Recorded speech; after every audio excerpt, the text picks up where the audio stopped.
Hoje vamos falar de um tema muito importante: o bullying, o cyberbullying e como isso pode conduzir as nossas crianças e adolescentes a comportamentos autodestrutivos. Como identificar bullying? Podemos chamar o bullying de uma brincadeira? A gente pode dizer que bullying sempre existiu? Olá, seja muito bem-vindo ao canal Ouse Viver.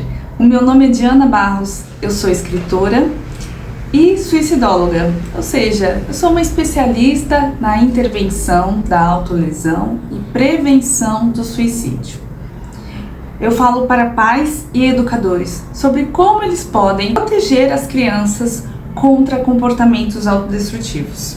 Na maior parte das vezes, esses jovens são atingidos pelo bullying na comunidade escolar, nos seus grupos. É claro que isso pode acontecer até mesmo dentro de casa, pode acontecer em qualquer ambiente onde não exista alguma forma de proteção dessas crianças em relação a esse tipo de violência. O bullying e o cyberbullying é uma grande violência contra o indivíduo, contra a pessoa, e é por isso que cria tamanho sofrimento emocional que pode levar as crianças a um comportamento autodestrutivo. Então, primeiro vamos definir o que é bullying.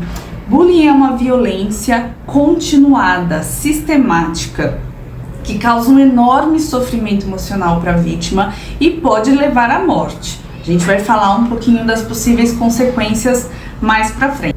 Então, existem 3 personagens que são vistos numa cena de violência onde o bullying está acontecendo. Um é o agressor, o outro é a vítima e os terceiros são as testemunhas. Então, o agressor, ele geralmente está numa posição de poder, não necessariamente uma posição hierárquica, mas uma posição de poder. Ele identifica uma vulnerabilidade da vítima e, através dessa vulnerabilidade, ele se põe numa posição superior de poder, onde dessa posição ele consegue subjugar a vítima. Além disso, o agressor, ele dilui a responsabilidade, convidando outras pessoas para praticarem o ato violento junto com ele. Ele tem o poder de persuasão e o poder de liderança de um grupo. A vítima, por sua vez, tem vulnerabilidades visíveis, claras. Fácil de ser subjugada por um agressor. Além disso, a vítima tem um posicionamento em que, mesmo quando ela é questionada sobre o bullying, ela tem a tendência de não confirmar ou mesmo de não denunciar.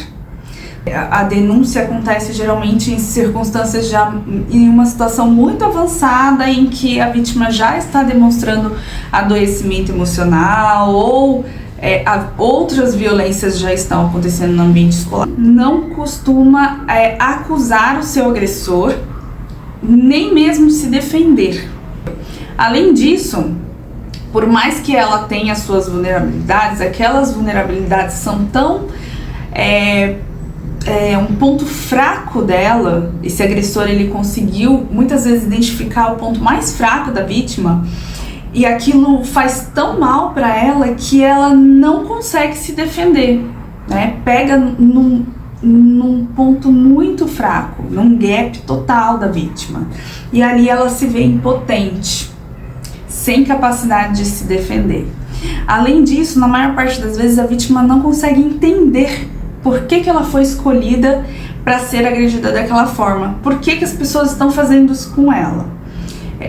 E, por último, as testemunhas. As testemunhas são pessoas que presenciam o fato, não necessariamente participam da agressão, mas presenciam. Então elas estão ali, às vezes até oferecem ajuda para a vítima, porém elas não defendem, não denunciam e não se envolvem.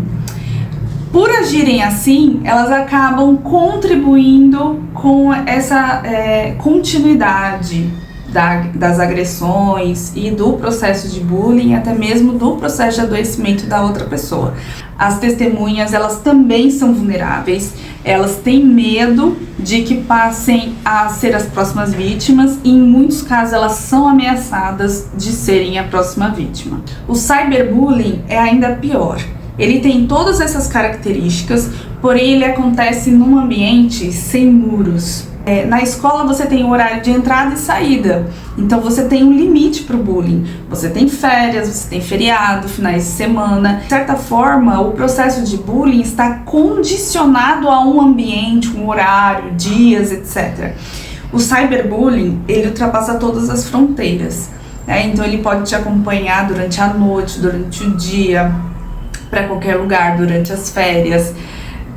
Não se tem como fugir do cyberbullying e por isso ele é ainda mais tóxico. O autor principal que eu costumo ler e aprender sobre esse assunto é o professor Hugo Monteiro, né? E ele fala que na maioria dos casos de bullying leva-se anos para que ele seja notado. Quando é percebido, a vítima já sofreu diversos ciclos de violência, ou seja, ela já está numa etapa onde o risco é tão grande que ou ela vai cometer um ato de violência com ela mesma, através da autolesão e da tentativa de suicídio, ou ela pode vir a se vingar cometendo atos violentos contra os seus agressores. Quando a vítima chega nesse ponto, ela dificilmente tem esperança de que aquilo vai acabar, de que aquele ciclo pode ser rompido. O Hugo fez uma pesquisa muito ampla. Ele percebeu que os danos do bullying duram entre 5 a 10 anos após o início, com sérios impactos psicológicos e psiquiátricos. Ele fala que a vítima pode sofrer por anos sem que ninguém perceba.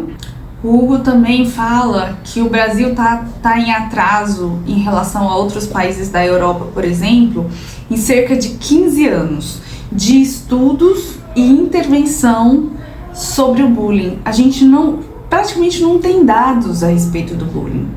Mas isso está começando a mudar, com o próprio Hugo Monteiro, que fez uma ampla pesquisa e entregou pra gente um livro fantástico, embora bastante tenso para ler. Eu, como profissional, engasguei algumas vezes para ler o livro, mas ainda assim eu super indico. E que fala a verdade, que é o profundo sofrimento e a crise existencial que caracteriza as vítimas de bullying. E por serem crianças e adolescentes, que é tão difícil pra gente digerir que essas crianças e adolescentes estão com um sofrimento tão grande que leva tantas delas a desistirem da vida, a simplesmente não enxergarem mesmo esperança de serem protegidas, de serem ouvidas, de serem amadas, cuidadas. E isso é muito difícil, né? É muito difícil para qualquer um de nós. Eu, como mãe, me doí bastante. Bom, apesar do Brasil estar tão atrasado em relação a outros países, a gente teve uma boa notícia essa semana. Eu já tinha compartilhado no Instagram no final do ano passado que tinha sido aprovado no Senado o projeto de lei que criminalizava o bullying e ampliava, né, essa proteção que é oferecida pela lei para violências contra a criança. Agora, no dia 12 de janeiro, virou lei. É a Lei 14.811. Ela amplia a proteção legal das crianças e adolescentes contra diversas formas de violência, inclusive bullying e cyberbullying não eram vistos como crimes, mas passam a ser parte do Código Penal a partir de então.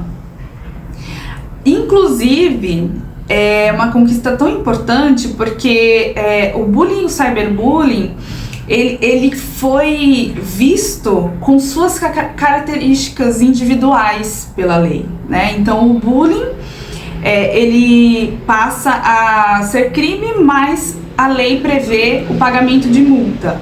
Agora, para o cyberbullying, que tem essa característica que eu falei para vocês, que ultrapassa os muros, né?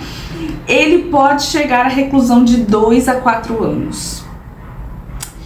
É sério, é sério. Então, aqueles que induzem, ajudam ou estimulam de qualquer forma práticas de autolesão, ou suicídio ou automutilação, em especial usando as redes sociais e internet, isso passa a ser crime hediondo. Estimular isso passa a ser crime hediondo e pode chegar a uma pena de até 12 anos de reclusão. Olha só, as nossas crianças precisavam desse tipo de proteção, né, gente? Então, como eu costumo falar, os comportamentos autodestrutivos, se estiverem acontecendo, são capazes de serem identificados em especial no ambiente familiar e no ambiente escolar, que são os ambientes onde as crianças passam a maior parte do tempo, né? Então, o foco é de buscar prevenir os conflitos entre as crianças, que pode levar a um processo de adoecimento emocional e a violência no ambiente escolar. Desenvolver habilidades sociais nessas crianças, elas aprenderem a conversar, aprenderem a agradecer, aprenderem a pedir desculpas, aprenderem a se comunicar de forma não violenta. A gente precisa trabalhar a comunicação das crianças para que elas tenham a habilidade de resolver os seus conflitos pessoais. Também compartilhar valores éticos, ensinar as crianças sobre saúde mental desde cedo, eliminando o tabu, o estigma em torno de saúde mental e prepará-los para falar e nos preparar também para ouvir, tá? Mas esse é um assunto para outro vídeo. Mostrar a eles que eles podem pedir ajuda, que eles devem pedir ajuda e ensiná-los a fazer isso, em especial se eles estiverem sofrendo. A lei deixa claro e reforça a importância do cuidado com a criança de uma forma transdisciplinar. Então ela cita a família, cita a comunidade, cita a vizinhança das escolas, cita todos, mas em especial ela vai cobrar das escolas medidas de prevenção e combate a qualquer forma de violência no ambiente escolar. As escolas vão precisar desenvolver protocolos de proteção especificando as ações que elas vão tomar para cada tipo de violência. Então, as escolas vão precisar se aprofundar no conhecimento dos comportamentos autodestrutivos e daquilo que causa sofrimento e pode levar ao comportamento autodestrutivo, para que elas possam criar esses protocolos. E nesses protocolos, eles precisam ter o envolvimento dos órgãos de segurança, dos órgãos de saúde e prever também uma capacitação continuada da equipe docente.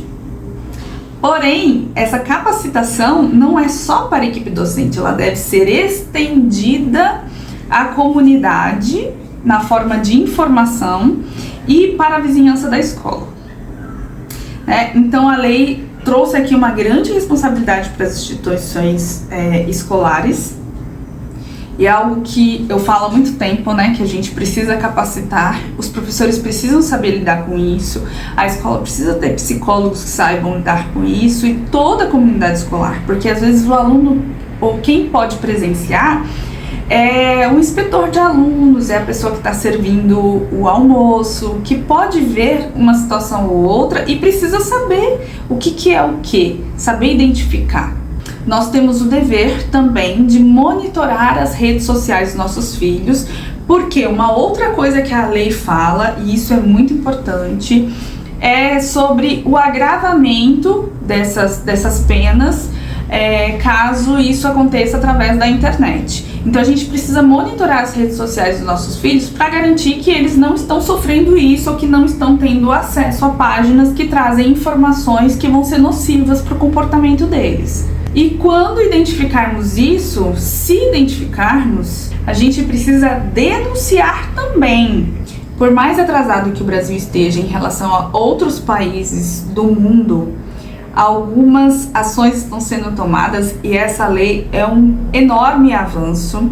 Nós precisamos contribuir para que ela seja cumprida, fazer a nossa parte. Cada um de nós temos uma parcela de responsabilidade e fomos citados de alguma forma, direta ou indiretamente pela lei.